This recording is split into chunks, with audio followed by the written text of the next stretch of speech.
Dear friends, we warmly welcome you to the first part of the program series, The Youth and the Prophet, in which we will read passages from a conversation with Gabriele, the prophetess and emissary of God. This conversation contains questions that several young people asked Gabriele during the 1990s, and her answers. You may be wondering, who is Gabriele? Through her, the free spirit taught the law of life, the love for God and neighbor, for over 5 decades. Gabriele brought us the highest teachings of the heavens and countless aids for finding peace and unity with our fellow people, with nature and with the animals. Don't worry. Even though the conversations with Gabriele took place several years ago, the content is still relevant today and is a real help in our lives, especially for us younger people. When I first read the texts as a teenager, it was invaluable for me to understand that God is love, that He is in me and in my neighbor, and that on this path I can find my way more and more into my inner self. I couldn't stop reading because I had finally found answers to questions I had been asking myself for years. For instance, about friendships and relationships, competitive sports, partying and dancing, drinking alcohol, and much more. With her experience, Gabriele gives us countless tips on how to deal with everyday difficulties, if we want to, because we all have our free will. But now let's start reading and recount the conversation. First, the youth approached Gabriele and said, "Greetings in God. Hello. Excuse me, but when I think about the fact that our conversation is being recorded so that it can be used for a small pamphlet, then I can think of absolutely no fitting way to address you. When we young people talk about you or are with you, we just simply call you Gabriele or Gabi. You always tell us that you are our sister, and this is how you talk to us. But in years, you actually could be our mother. From what Christ says and what you say, we know that from the point of view of the Spirit, we are all brothers and sisters. And we do understand this. In our families, in different meetings and gatherings, and in our original Christian enterprises, we all call each other by our first names. And when we work on a project together or are talking to someone on the phone, then it really doesn't matter how old someone is. He or she just happens to be Noah or Anna or Gabi, someone who is simply there for us as we are there for him or her. But what about in public? What should I call you now? Honorable prophetess? Dear prophetess? Or Gabriele or Gabi? Gabriele responded to this. Why so complicated? From our many conversations, you know that the word prophet is not a title. It is simply the name used for someone who admonishes the people. The prophet, who is an instrument of God, has to speak out what God wants to say, and that's not always pleasant for people. So far, I've never had the impression that you young people experience me as an admonisher, and on my part, we have always met as brothers and sisters. Even though, as you already mentioned, our age difference is rather great. For example, from 18 to 64. When the heart stays young because the soul has become light-filled, that is, permeated by the light of God, then age hardly plays a role anymore. The spiritual consciousness remains active and conveys to us again and again that the spiritual body, the light-filled soul, cannot age, because the Spirit of God is eternal life and thus eternal youth. Since God, our Heavenly Father, is the Father of all people, we are all brothers and sisters in His Spirit. So, let's keep it simple, just as the Spirit of God is. You and all other young people simply call me Gabriele or Gabi. I've always really liked how here Gabriele simply says, "Why so complicated?" Because I can totally imagine that I would feel inhibited at first when faced with a prophetess. But she isn't aloof at all. She simply addresses the young people as brothers and sisters. And I think you can sense that she has remained young at heart, despite being 64 at the time. I read on now. The young man then said, "I like that. Thank you. I thought of asking you specific, sometimes touchy questions. May I do that?" And Gabriele answered encouragingly, "Go right ahead. That's fine with me. But don't be shy or hold back. I'm ready for anything." So the youth begins with his questions. We live in a world where it is especially difficult for young people to find their way around. Every one of us who is looking for ethical or moral values has to realize that these can hardly be found anymore. Where is the true and real?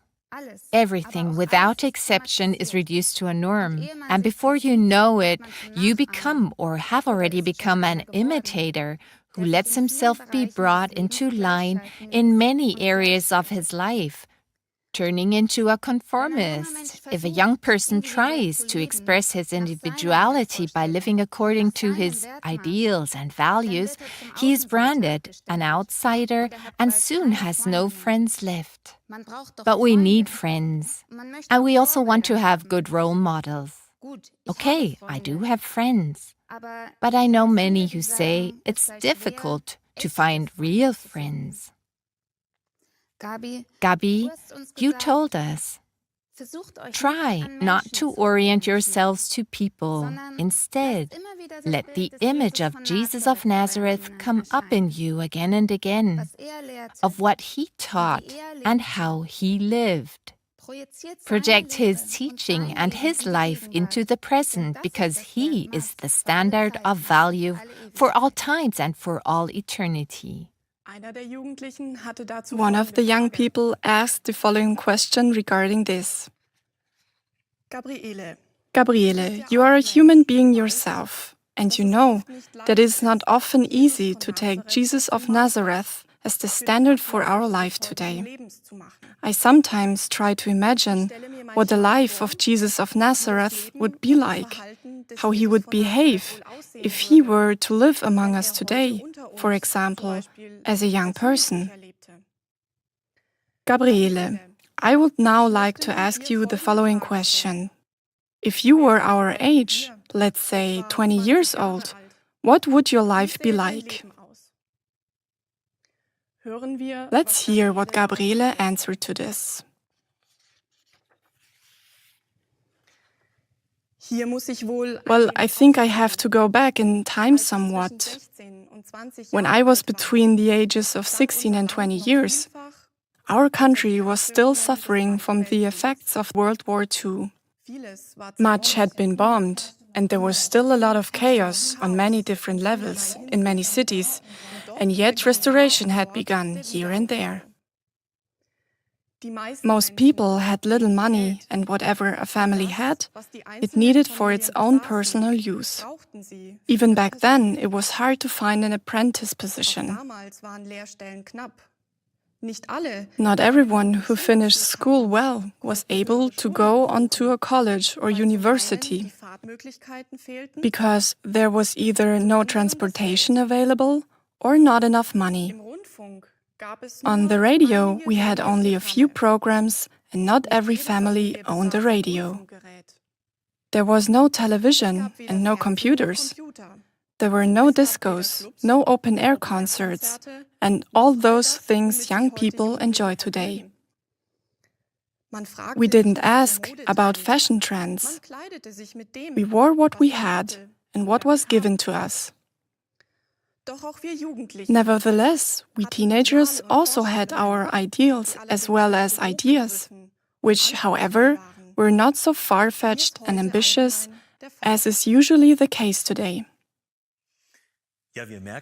Yes, we can see that Gabriele grew up in a time that was completely different from today.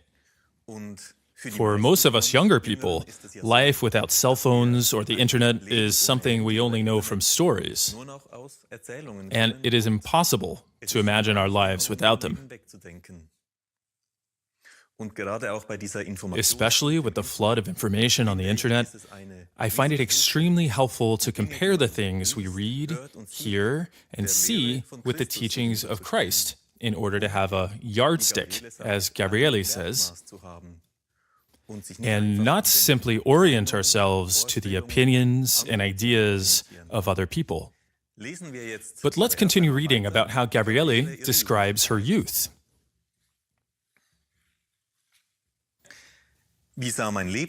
What did my life look like when I was 18, 20 years old? I was very spontaneous, funny, joyful, and athletic. At 10, 12 years old, no tree was too high for me. I just had to climb it. No water was too deep to keep me from jumping into it. All the different sports activities that were available to us at that time, I made them a part of my life.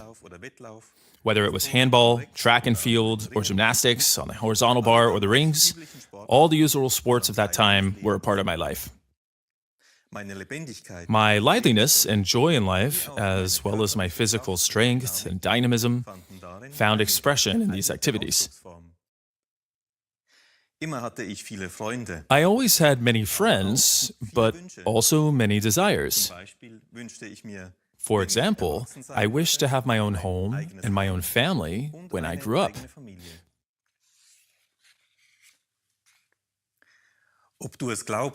Believe it or not, a young person like me at that time didn't even dream of owning a car or a motorcycle. Instead, my biggest wish was to have a new bicycle, because I was wearing out my father's well-kept bicycle. Like all men's bicycles, it had a crossbar that was too high for me, and over which I couldn't swing my right leg quickly enough. And so I played the fiddle, as we called it back then, riding diagonally with my right leg reaching under the bar so my foot could reach the right pedal. Until I learned to keep my balance in this way, I not only fell many times, leaving a lot of scars on my knees, but it also left almost as many scars on the bicycle. Of course, my father was not very happy about this and suggested that I use my mother's bike. But hers was an old thing with a high saddle that I could not reach. With my first earnings as an apprentice, I bought my own bicycle and was very proud of it. After this vivid insight into her childhood, Gabriele continues telling about her life as a teenager and young adult. At the age of 17 or 18 came the time to go to dance halls.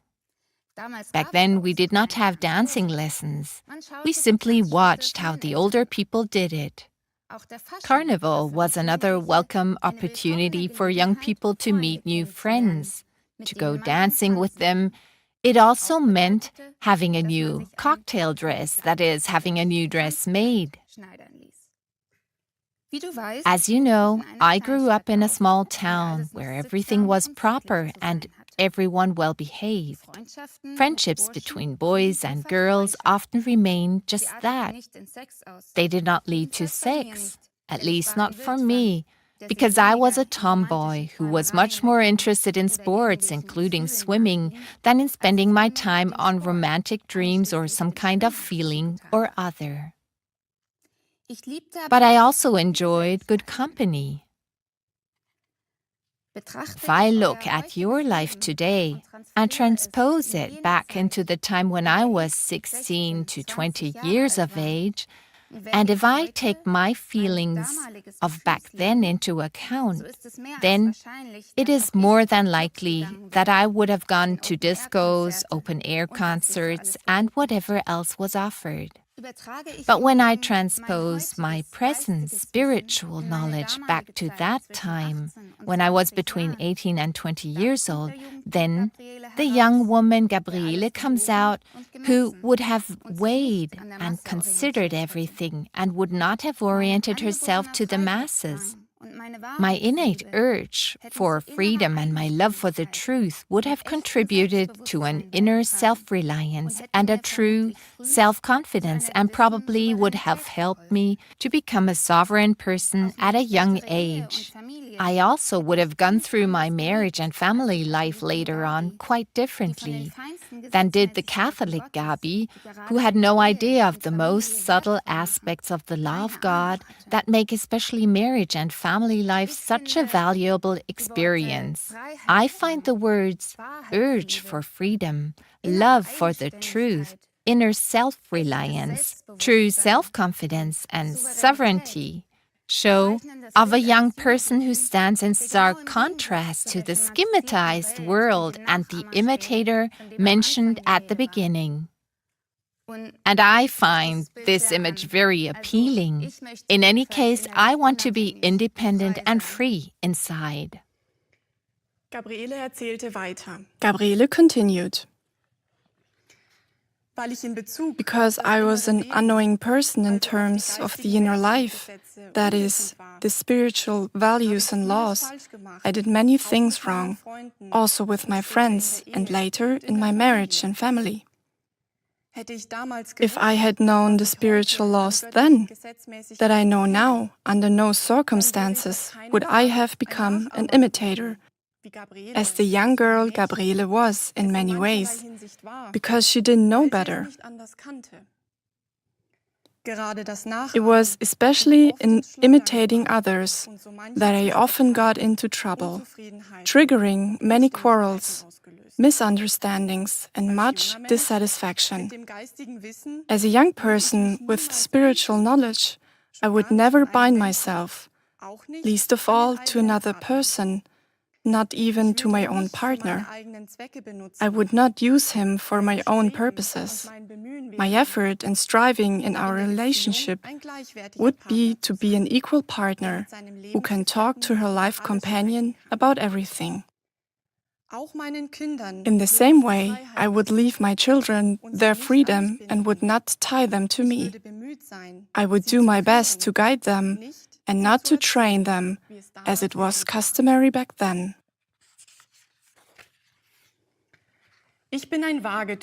I was born under the sign of Libra, which means I'm sociable. And so, if I were a young girl today, I would have friends, but not foster friendships. Those superficial, external relationships, they usually serve a purpose. What was important to me, even then, was to be faithful in everything. Faithfulness is the opposite of binding. To be faithful is to be free, giving me the freedom to talk about everything, if not directly, then indirectly, depending on whom I'm speaking with, and how much he is willing to accept, how much he is able to handle and work with.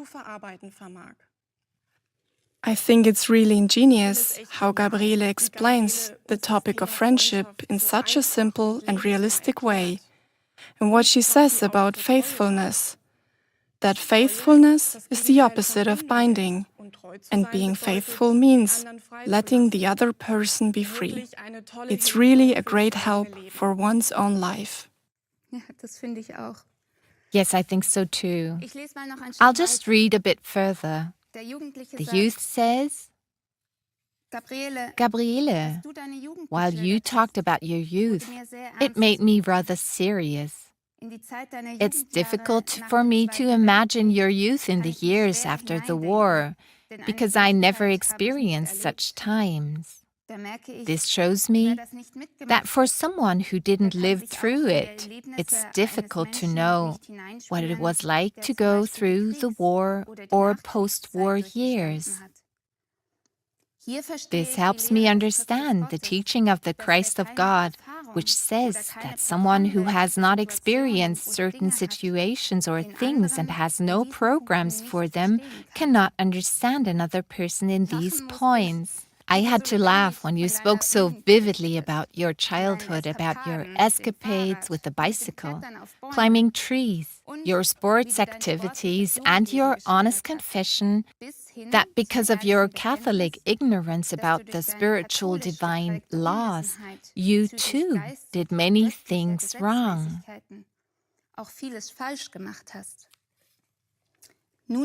Now it is clear to me why you know so well how we young people of today feel. With the help of the divine knowledge, the divine wisdom that you have today, you took a good look at your own youth in order to better understand the young people of today. And so, in many situations, you can be very helpful to us young people with this knowledge, this wisdom. We are very grateful for your advice and help. Gabriele answered the youth with the following words. I am glad to be here for my young brothers and sisters.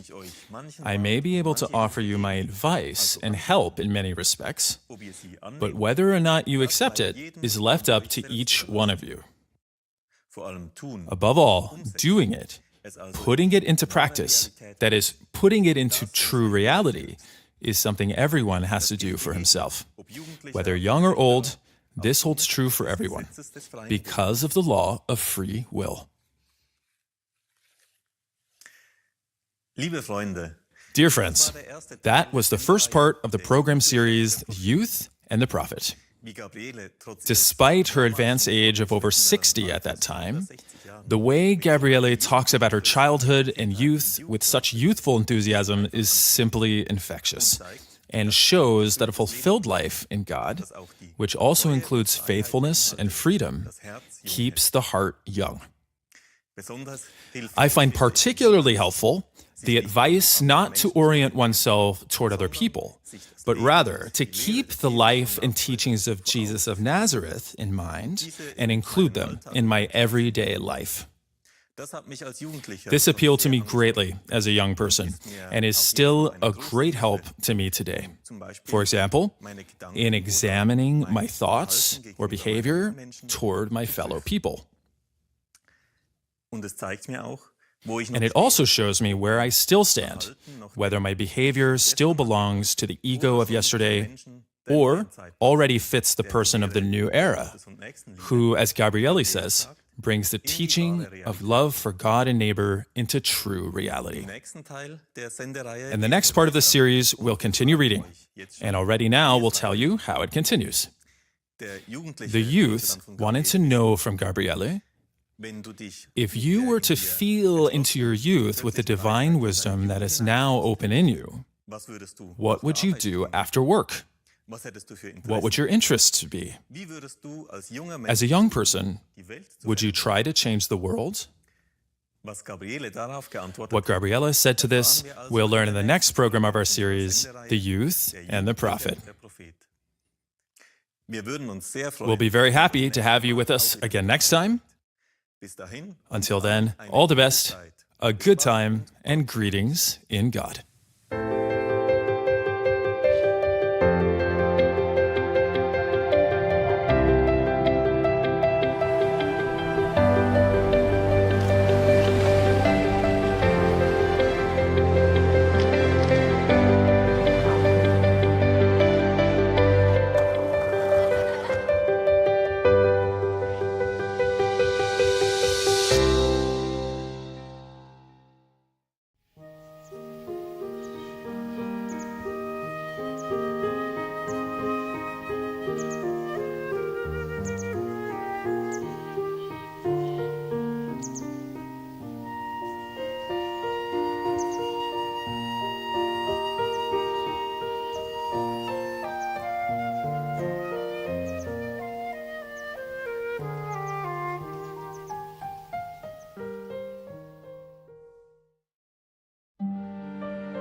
భయ్య ఏం జరుగుతోంది దేశంలో?